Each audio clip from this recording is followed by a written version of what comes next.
So, as you might know, we're getting back into our series of webinars. We did a bunch of them during COVID, and then kind of sort of paused, I guess, when everything seemed to semi go back to normal, and there wasn't as much demand for it. But we got the feedback from our clients and from people who had attended that they really just like that regular touch base and that bit of information. So this is one in a series that we're running, and it's all about these 6 coaching conversations. And essentially what I'm putting to you is a very different approach to the traditional performance appraisal. In a nutshell, that's what we're talking about. So to cover first off why, we genuinely believe that we need to move our mindset from this concept of performance review to looking at performance development. And every single manager needs to start to see a key part of their role as coaching the people in their teams, not just training, not just setting tasks, monitoring if they're doing it, performance managing when they're not, all that stuff is important. But we want managers and supervisors to start to understand that actually one of their key roles is genuinely coaching other people to succeed. Now, we cannot take credit for this particular model. We've adapted the work of Tim Baker. So he has this 5 conversations model. And in true Focus HR form, we went, I reckon we could do something a little bit different. And we've added in a 6th conversation and tweaked it a little bit. But Tim Baker has done some amazing work. He's written some really good books. He's a very interesting topic or person to read on. So I'd encourage you to have a look at that, and just acknowledging that this is all based off of the work that he has done, and then applying our normal, how does this work for small business, or how does this actually work in practice when a business is trying to do it. Our argument is fundamentally performance reviews don't improve performance. They are looking in the mirror, they're looking in hindsight, they're not necessarily looking at how do we improve. I am a HR person that enjoys taking the mickey out of the HR profession, and this one made me giggle.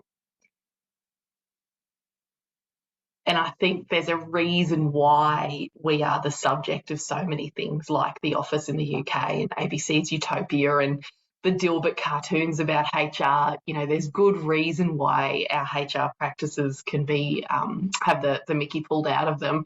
And I think a lot of businesses sadly do conduct performance reviews this way. And credit where credit's due, if businesses are even doing performance appraisals or reviews, they are doing more than a whole lot of others. So something is better than nothing, but so much of the time we do these sessions where it's either the manager speaking one way, or it's the employee ticks a form, hands it to the manager, and the manager signs off on it and says, yep, great, on we move, wait for the next one in 12 months' time. So we see the constraints around those traditional performance appraisals as they are costly to implement, partly because the conversations tend to be, they're a good 45 minutes to an hour that you're having that conversation. The organisation that it takes every single year to do, it can be quite a costly process. It is often a monologue rather than a dialogue. So a lot of the times it is the manager communicating down to the employee, how have you performed, where would I like to see you improve, all of those topics. But a lot of the times the employees are so nervous about the concept of a performance appraisal that there's not a genuine two-way conversation. They do tend to be too formal and not necessarily engage in discussion. We have forms, we have a set procedure that we follow for it, we've got tick boxes or whatever it might be, and it ends up as being quite a formal, procedural driven thing as opposed to a genuine discussion between two people. They're often too infrequent, they're yearly or bi-yearly, not sufficiently meaningful to the role. So you've got a template, for example, that is used across the whole organisation for the purpose of consistency, but there's sections of it that just don't apply to certain positions. And so, it decreases the credibility or the meaningfulness of the conversation that happens. The other point, number 6 there, rarely followed up on, we know this through feedback from employees in the clients that we have worked with on this stuff. one of the most common complaints that we hear from employees around their existing performance discussions is, we might agree to doing X, but then we get to 12 months' time, look at that and go, oh, did you do that? I didn't do that. Was I supposed to do that? And it hasn't happened. There's no actual follow-up on this stuff. And it's often just a quite stressful experience for those involved. And that's for both sides. The employees find it stressful and nerve-wracking. And I know very few managers who say that they love having the performance appraisal discussions every year with their people. It's often that, I've got to find time in my diary to do this, and I don't want to give the feedback, and, there's this negative stuff that I really don't want to have the conversation about, all of that kind of stuff. Out of interest, of those of you who are in here, who does performance appraisals at the moment? Who has some form of regular discussion with your people around how they're performing in the role? Can you, if you do, come off mute and tell me how often you have that conversation?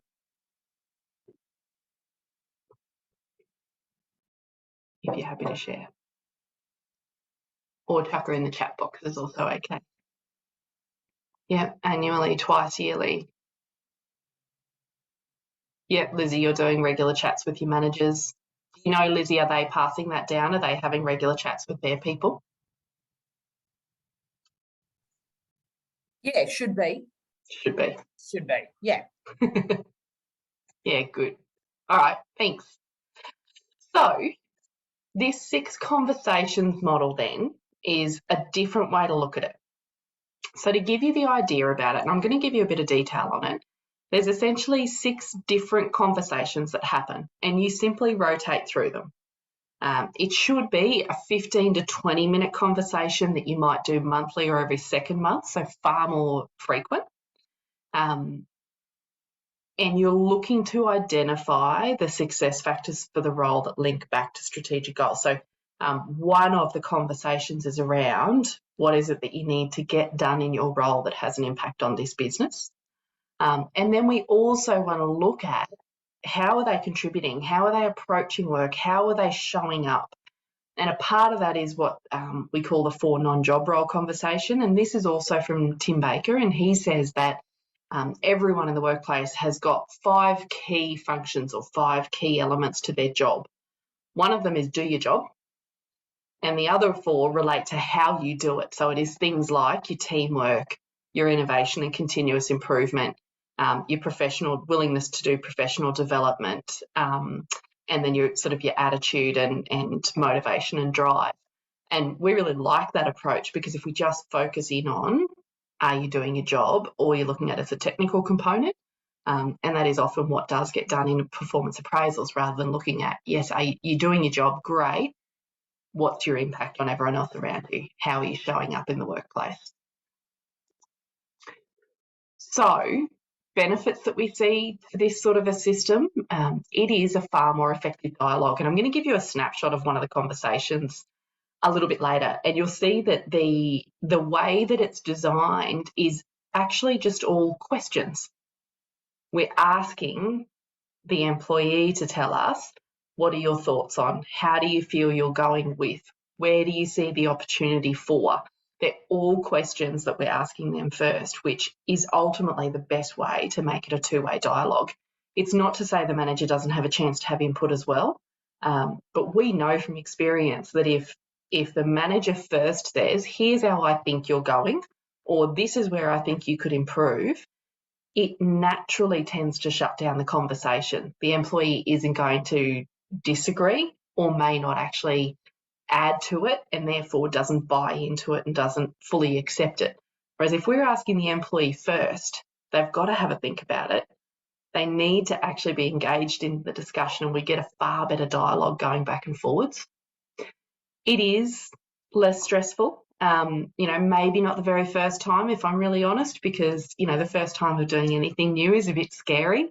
But when there's that regularity of touching base, and when employees get to see that, right, these are genuine conversations and there's genuinely a development focus on this, they do become less fearful of doing them. And because of the way they're designed, managers, the feedback we've gotten from managers is that it's a far more user-friendly approach to a conversation for a manager as well. They help build good relationships because of that. We are looking at developing people's skills based on their strengths as opposed to just focusing on weaknesses.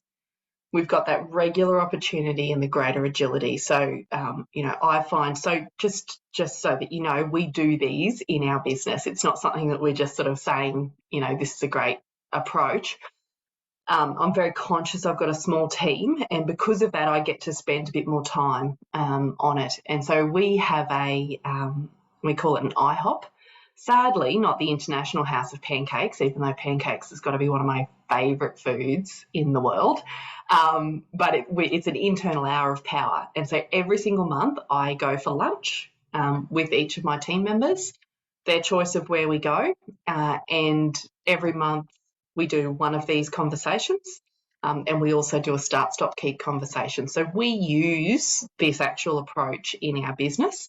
And I know that it does give that better opportunity to keep my finger on the pulse, to have, because sometimes as managers you get busy and you don't always get the chance to stop and just talk to someone.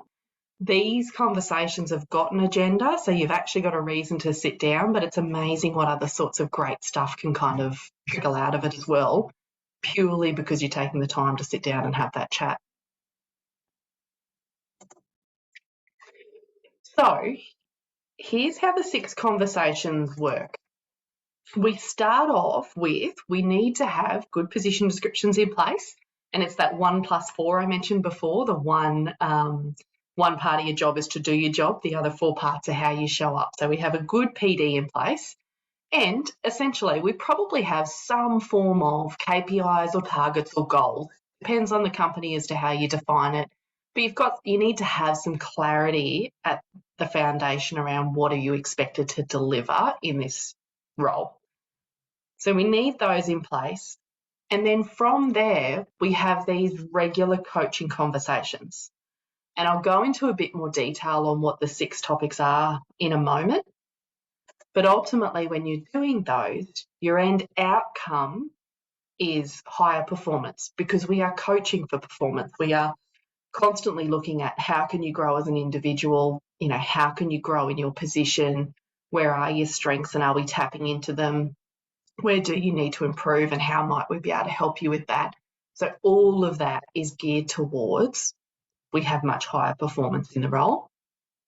You've also got the option to link it to recognition and rewards. Not every company does. Some do, some don't. That's okay. But we just put it here to flag that it can be really useful to then have this link into things like your remuneration review decisions. We know companies that use this towards their performance-based incentive payment calculations. The outcomes of this help to feed towards that. It is good to link it through if you are able to, so that people see a tangible outcome from it. Any questions on this so far?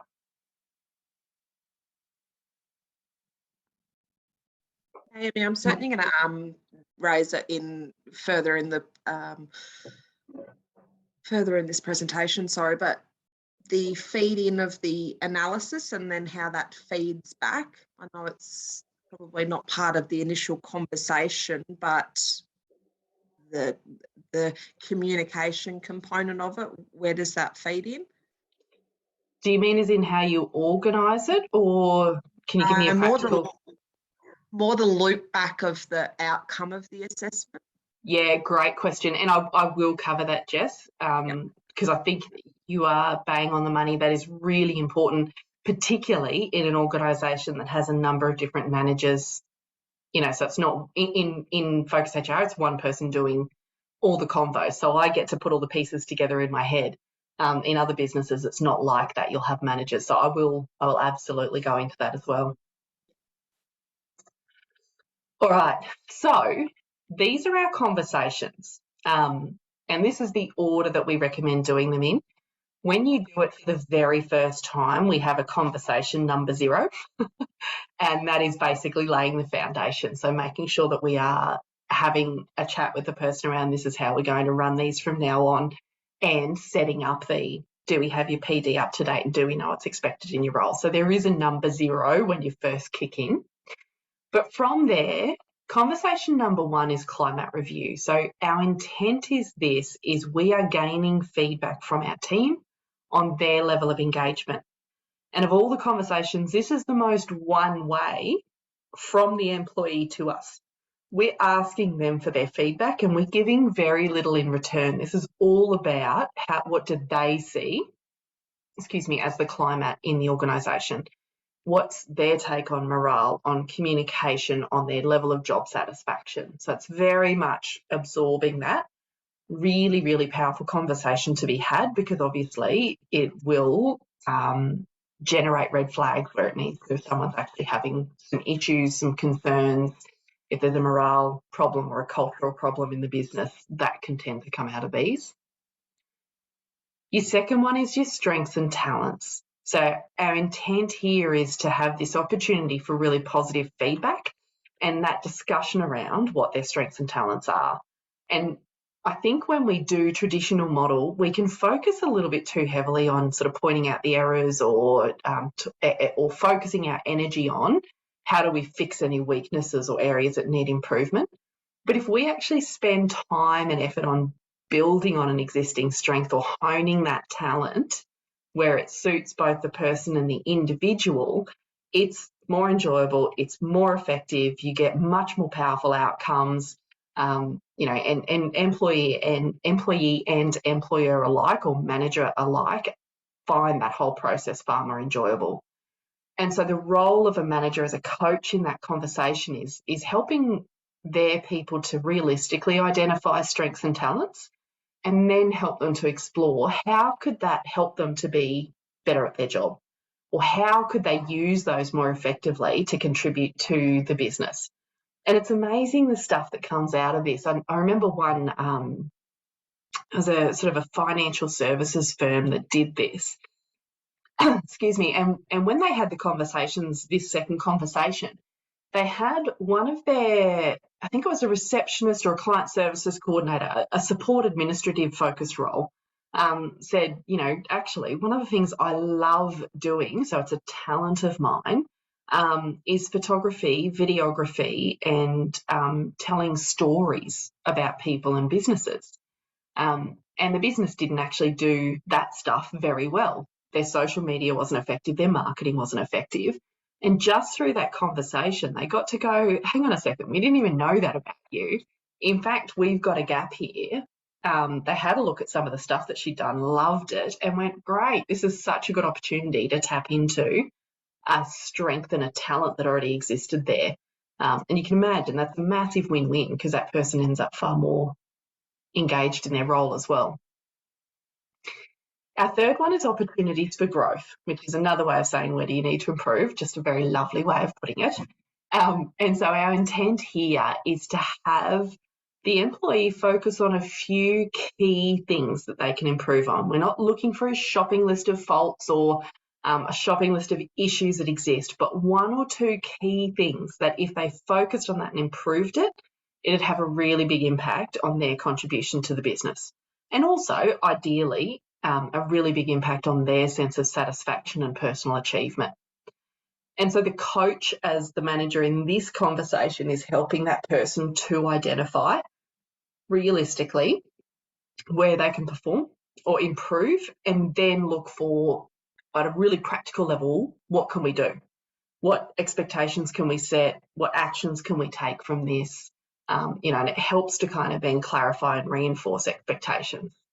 And the interesting thing is people will differ so much in these 2 conversations, the strengths and talents and the opportunities and strengths. So we'll find sometimes that you will have some people who really struggle to tell you what their strength and talent is, and can give you a big list of their opportunities for growth because they're very, very humble, or, people who naturally sort of are more critical of themselves. And then you'll have other people who will really struggle to tell you where they could improve, but gosh, they've got a long list of strengths and talents. You can kind of get polar opposites on this one. And so the coaching role of the manager really is designed to help them to be realistic and keep them on track with it. So conversation number 4 then is this learning and career development approach, and it is twofold. The first is working with the employee on the learning and development plan. So we know that employee satisfaction is really heavily influenced by their sense of growth and development in a role. And then the second piece of it is understand what their career goals are and how or even whether that path is in your business or in your team, or if it means stepping outside. And we really, really encourage managers as coaches in this to be genuinely open to where that conversation runs, because sometimes it is this is where I want to get to. And it might be within your business, but it might be in a time frame that's not at all realistic. And so you've got to have a conversation around realistic timeframes. Or it may be, I want to get to here, I want to be the CEO, or I want to be the management accountant. And actually, that role's probably not going to open up within the time frame that they're after. And sometimes then that discussion is around, right, that opportunity might not come up here. What does that mean? And I know that's a scary place to be for an employer, but I guess I look at it and I think I would much rather be prepped and know that I've got a team member who is getting close to being ready for their next thing. Because that way, A, I get to support them. B, I get to keep them fully engaged while they're still with me, because they're not trying to hide anything from me. In fact, we're working together really strongly to try to make sure that they're leaving a great legacy in the business, but also, able to find the next great thing. And I get to plan and prep as a business owner to know, right, there's a strong chance that in 6 months' time, I'm going to need to do X, Y, Z. And that is far better than finding that out with 2 weeks' notice. So we really encourage managers to have a very open conversation when it comes to career goals with their people. The 5th conversation is innovation and continuous improvement. I love this conversation. I think it's really, really powerful, because we basically run through a series of questions with them around, where do you think we could gain efficiency? Is there any way you can see that we could cut costs? Is there a way that you could see that we could deliver more effectively to our customers? There's actually quite a few questions in this conversation, and we're engaging the people's brains around what can we do. And it is amazing the nuggets of gold that come out of this type of conversation. It can be anything from a really simple little thing that you go, oh gosh, why haven't we thought about that? That is so simple, let's do it tomorrow, through to a pretty big ticket item that you go, oh, hang on a second, that is a really big thing. It's a great idea and it's going to need more effort. But you're effectively asking the people on the ground, so to speak, what do you think we could do to improve here? And yeah, I love the stuff that comes out of that one. And then month 6, or conversation number 6, is the biggest one, and it's probably the most similar to the traditional appraisal out of all of them. So we've got 3 parts. The first is the opportunity to complete the current cycle of conversations with a focus on that sort of performance measurement and specifically how they've performed in their role. We look at the set objectives or goals for the period. We look at how they contributed to the team or organisational goals. The second part is an opportunity to review the PD, and often it's a pretty quick part of the conversation. Hey, we've got your PD here. Has anything changed, in the 6 months since we last had this conversation? No, good. If it has, do we need to reflect that in there? So it's an update. It's making sure that your PDs remain current. And then the third part of the conversation are those 4 non-job roles that I spoke about earlier, where we're conscious of the person's performance not just being based on doing their technical job, but also these non-job roles. And so we're having that opportunity to talk about how they're showing up to work, how they're working with others. Are they a fit within our culture and values as a business? All that stuff that's really powerful, but not often discussed unless there's an issue. And so the manager's role as a coach in this conversation is helping the team members to quantify what they have or haven't achieved. So that's the more traditional approach. guiding them on setting some realistic and challenging goals that do help to contribute to the business and the team goals. And then with the 4 non-job roles, it's recognising where the employee might be strongly aligned and demonstrating the right behaviours and attitudes, and then giving guidance if there's a need for an employee to gain better self-awareness or potentially change their approach. So they're our 6. And I've given you very much a snapshot of those. When we roll these out in companies, we've got a whole guide around them. We've got a whole series on how to have these conversations as a manager. But does anyone have any questions on those?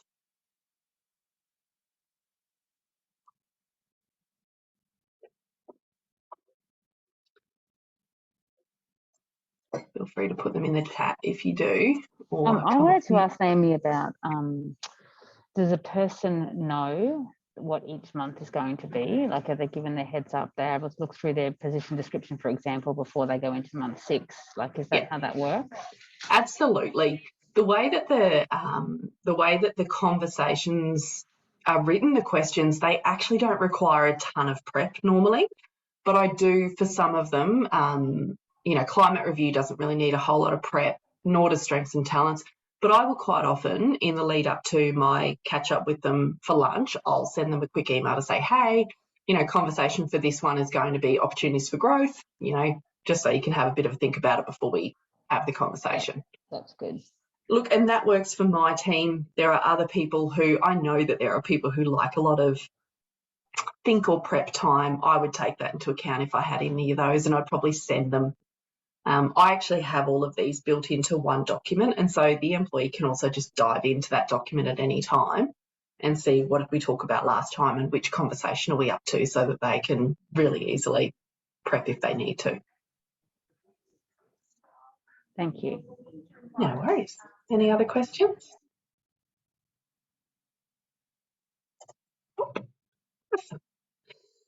So the way that we do the tools, like I said, I was going to give you a quick look at it. This is effectively what it looks like. This is what the employee sees as well.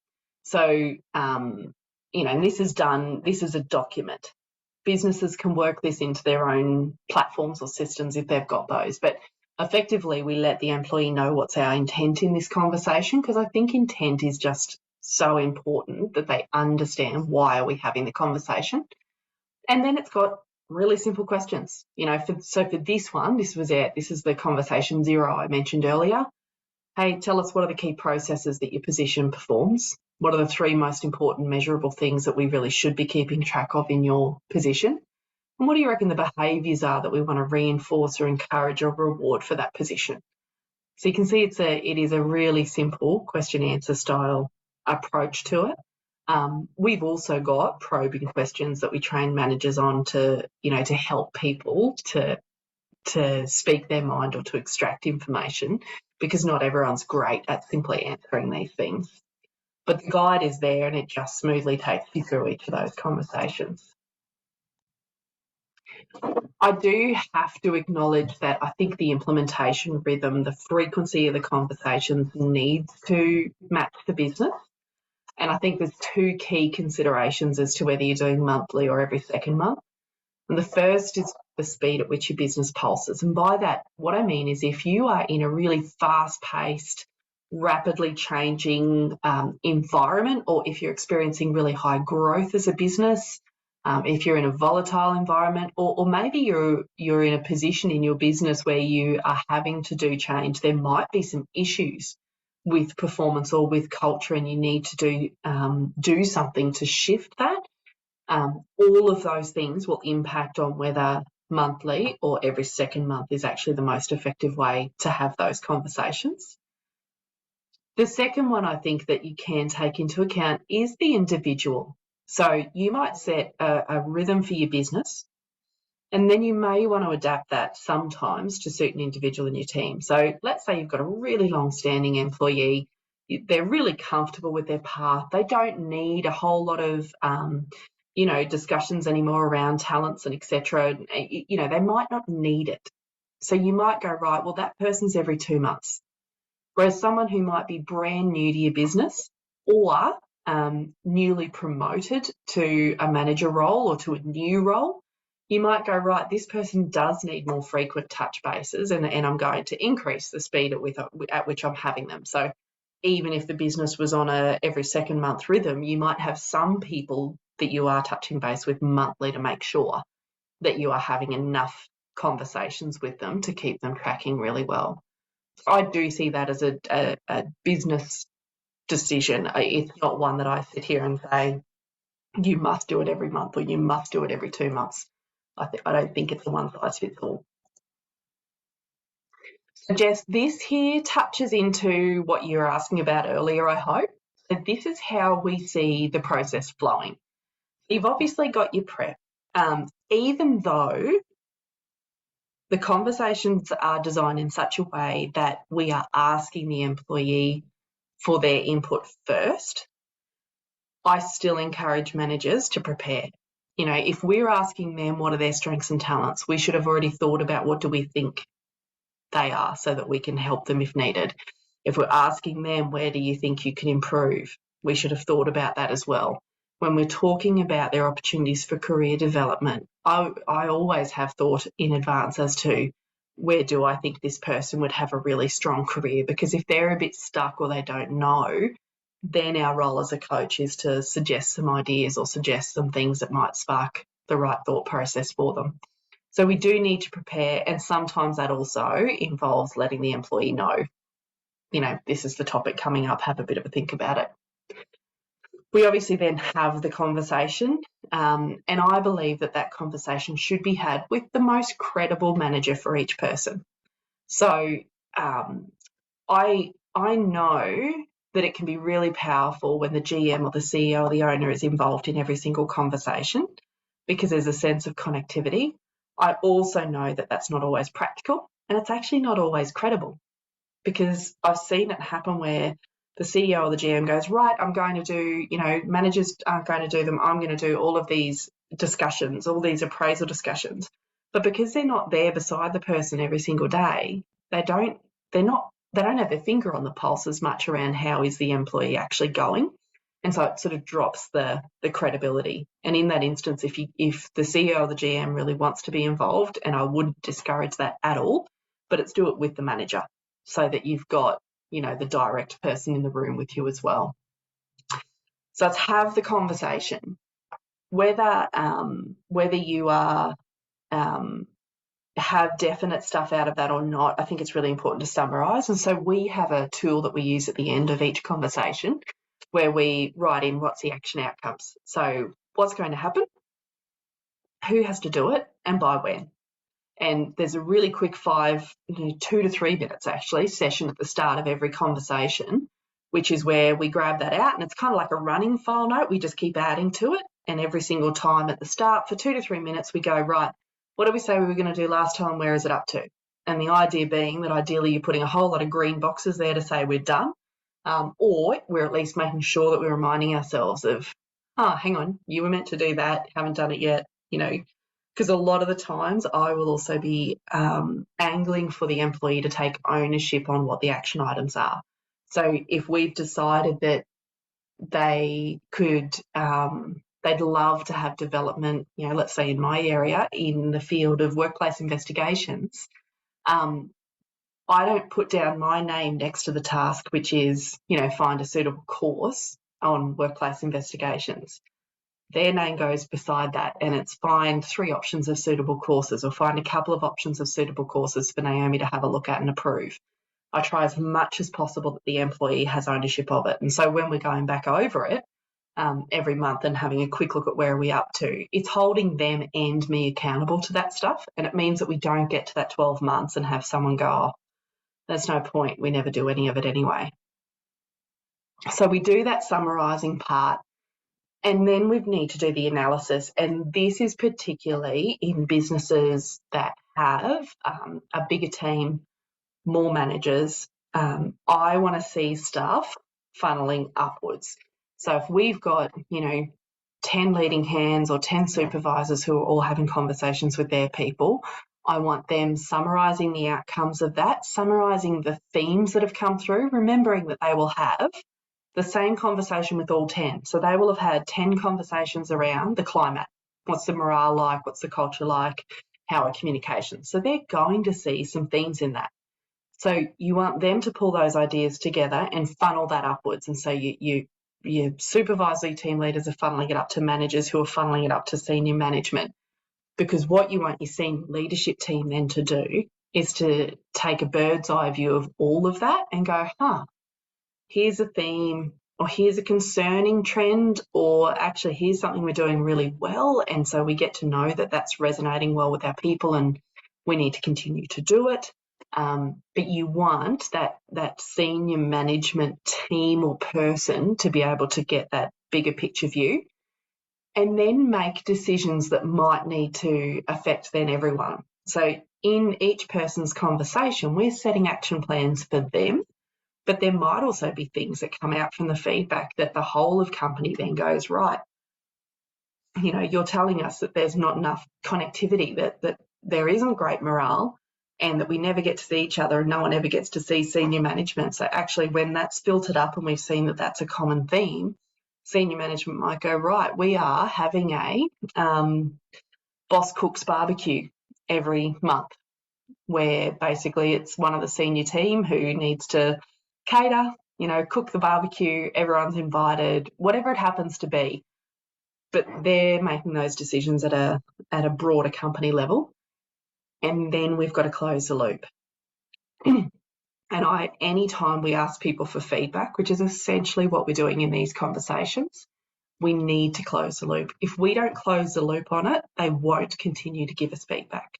So we need to, once we've got the, what do you think we can improve on, let's say, from the continuous improvement conversations, any of those really cool ideas that come out that we go, oh, that's a good one, I'm going to have a bit of a look at that, or look, let me float that up the chain and see whether or not it gets legs.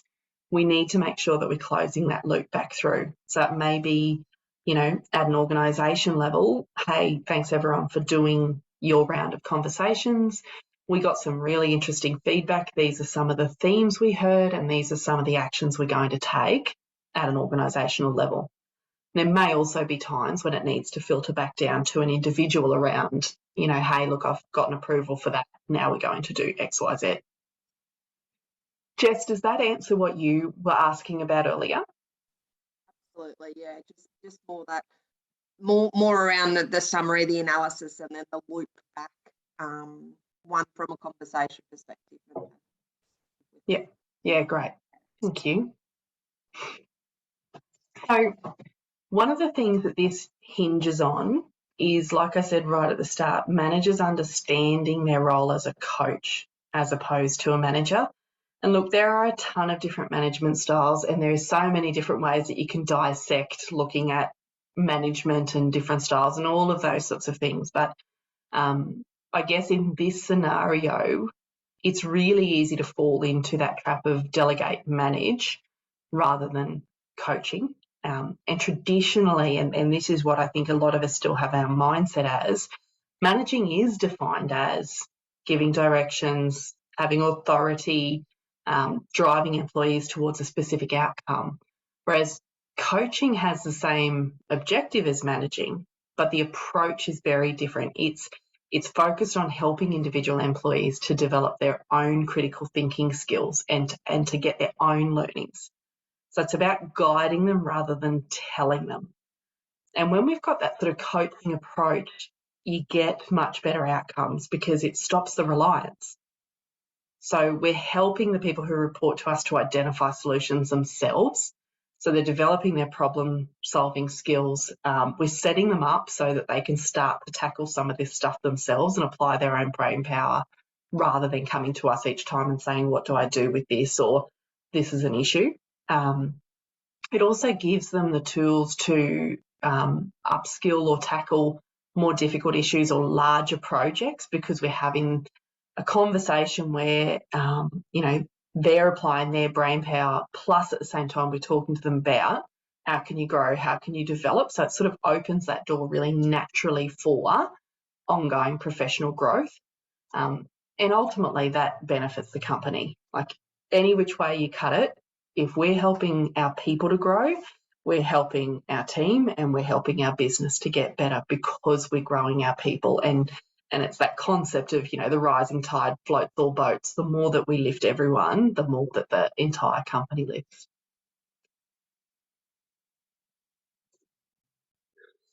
So, a couple of skills that I think are really important when it comes to this sort of coaching mentality. And the first one is that skill of asking questions. And asking questions, I should probably put the word first after that, because when we ask first, we're shifting from we have the answer to you've got the answer. Or what I say is gospel to actually I want to hear your thoughts and processes and inputs first before making a decision or before making a judgment call on this stuff. So that art of asking open questions to engage with people. The second is that active listening. So making space for your people to actually have the conversation and making it really safe. And part of what we coach managers in when we implement this in businesses is how to react when someone has input which might be different to what you think or might be something that you don't necessarily want to hear or think is appropriate. We talk about how to react to that in a way that doesn't shut them down.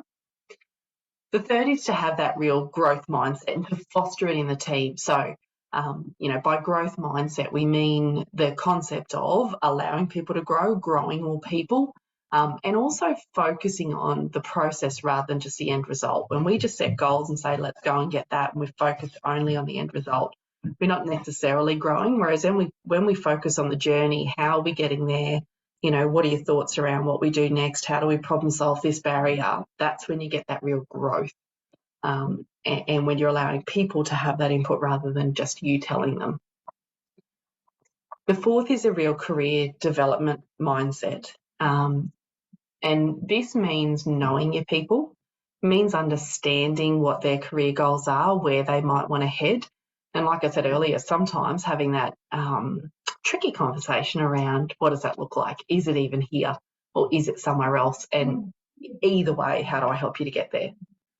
And the fifth is a self-improvement. When it comes to coaching and having conversations around how can you improve and where are your skills and talents, our team need to be able to model what they see their managers doing. So for our managers to be really effective coaches, they need to be open to continuous learning, self-reflection, growing themselves. Their people need to see that degree of self-awareness and vulnerability that the manager also says, oh gosh, this is, I'm not strong in this area. This is something I'd like to work on, or, I know that this is a superpower of mine and that's what I love focusing on. We're modelling the masters, so to speak. So I've bombarded you with a whole bunch of stuff that normally we roll out over a longer period of time. Does anyone have any other questions for me? Or challenges or skepticisms? Because I know that they exist with this sort of a system. I know it is different. So anyone got anything they'd like to ask? Amy, I wanted to ask about recording what is said. So obviously you showed us the picture of the conversation zero. So are they all similar to that in the sense that there's a box that you just write the information in that the employee says? Yeah, essentially. And then we've got a separate one, like I said, that is sort of that running note on what have we agreed will happen from here and who's doing it, etc. But that document is an open document. It summarises nicely what's been talked about and what's been agreed. But it's not a formal performance management document. The ones that each of the team here have with me are available to them. Okay, so you wouldn't send it through to them to sign to say, yes, what's written here is a true and accurate record or anything like that? I don't. That's a personal preference. Yeah. I think that in some settings that may be needed, particularly when you are talking about performance management, but I would actually encourage not using that with this, because this is not designed to be it's not performance management. This is coaching. And in fact, you know, when we say to them, please sign here, you're kind of detracting from that that sense of this is a genuine conversation, it's a discussion, it's a dialogue. It goes from being that to, oh, hang on a second, you know, now what have I got to sign to? And you know, there's a bit of a fear factor that you introduce with it. So I tend not to, because I just think it goes against the grain of it. Keep in mind that if there's genuine performance issues that need actions to come from it, you're having another conversation entirely outside of this rhythm. And in fact, it's probably an easier conversation because your people are used to having regular touch bases with you. And hopefully this sort of avoids it even happening. But, you know, if you've got a behavioural or a performance issue that you need to address, that is separate to this. And then, yes, you may get them to sign to say, I acknowledge this conversation that we've had and what our actions are. Thanks, Mel. Any other questions?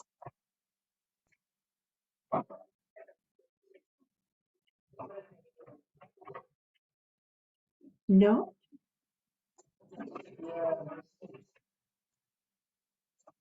Deb, I love this concept. Yeah, I totally agree, Debbie. And look, I was, you know, I've been in HR for longer than I want to admit now, that I might get a bit sensitive about my age, but, you know, I've always been a strong advocate of some form of performance appraisal discussion. I do think they are highly valuable. Having said that, I also always saw the weakness of that annual conversation and tick a box and people not really being able to engage. And so I do think that, you know, this solves a whole lot of those issues of the traditional one. Renee, do you do these sessions on-site or off-site? So me personally, I do them off-site. But again, really conscious I've got a small team. But my approach is we go to lunch and you get to choose where we go to lunch. I'll go wherever you want to go. And we have that conversation wherever it is that they decide to land it. You know, I guess, you know, it's working within the operational bounds of what you can do. What I would say is that if you stay on site, as in if you stay in your offices, make sure you are in the right space. Phones are off, mobiles aren't around, people aren't knocking and going, oh, sorry, I know you're busy, but, you know, make sure it's a comfortable space to allow the dialogue to happen so that people genuinely still have the conversation. Part of the benefit to me taking them to lunch is that by the time you've ordered lunch, had it come out, eaten it, it's really clear that there's an hour dedicated, and I take an hour, not 15 minutes, not for just for this conversation, obviously, but it's really clear to that person that this time is dedicated to them. If I did it here in the office, they would all be really conscious of the workload I've got on. They'd be conscious of the fact that clients are calling, that my mobile is ringing. You know, as much as I tried to hide that, there'd always be that little bit of pressure around, right, we've all got work to do. So, you know, horses for courses, I think it's a choice for each individual. But like I said, if you're in your office space, still make sure it is the right space to have the convo.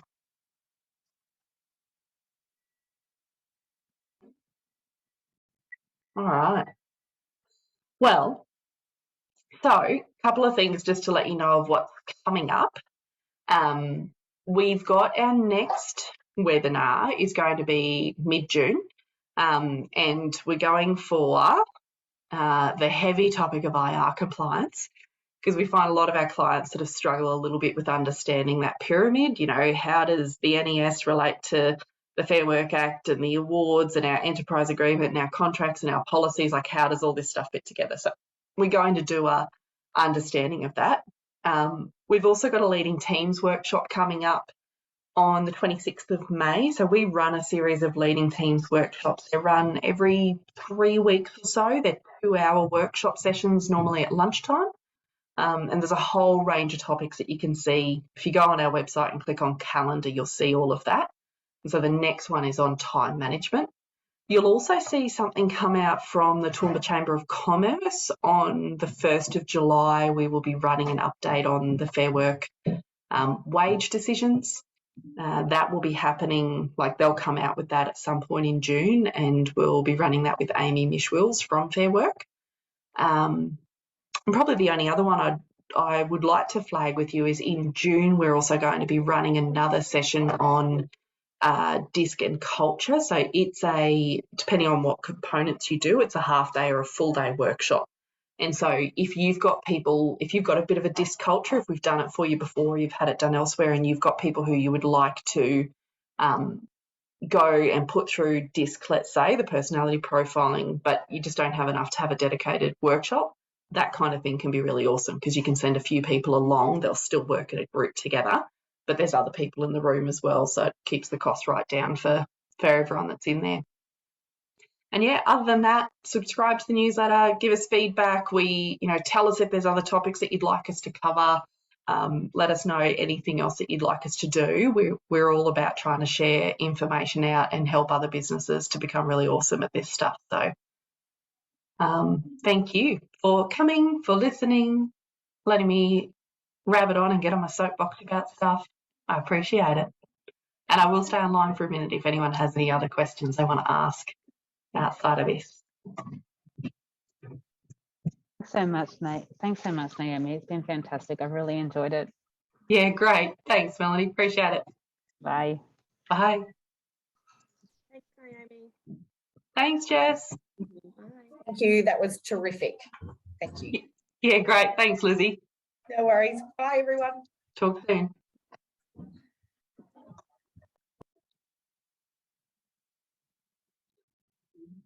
Hey, Debbie.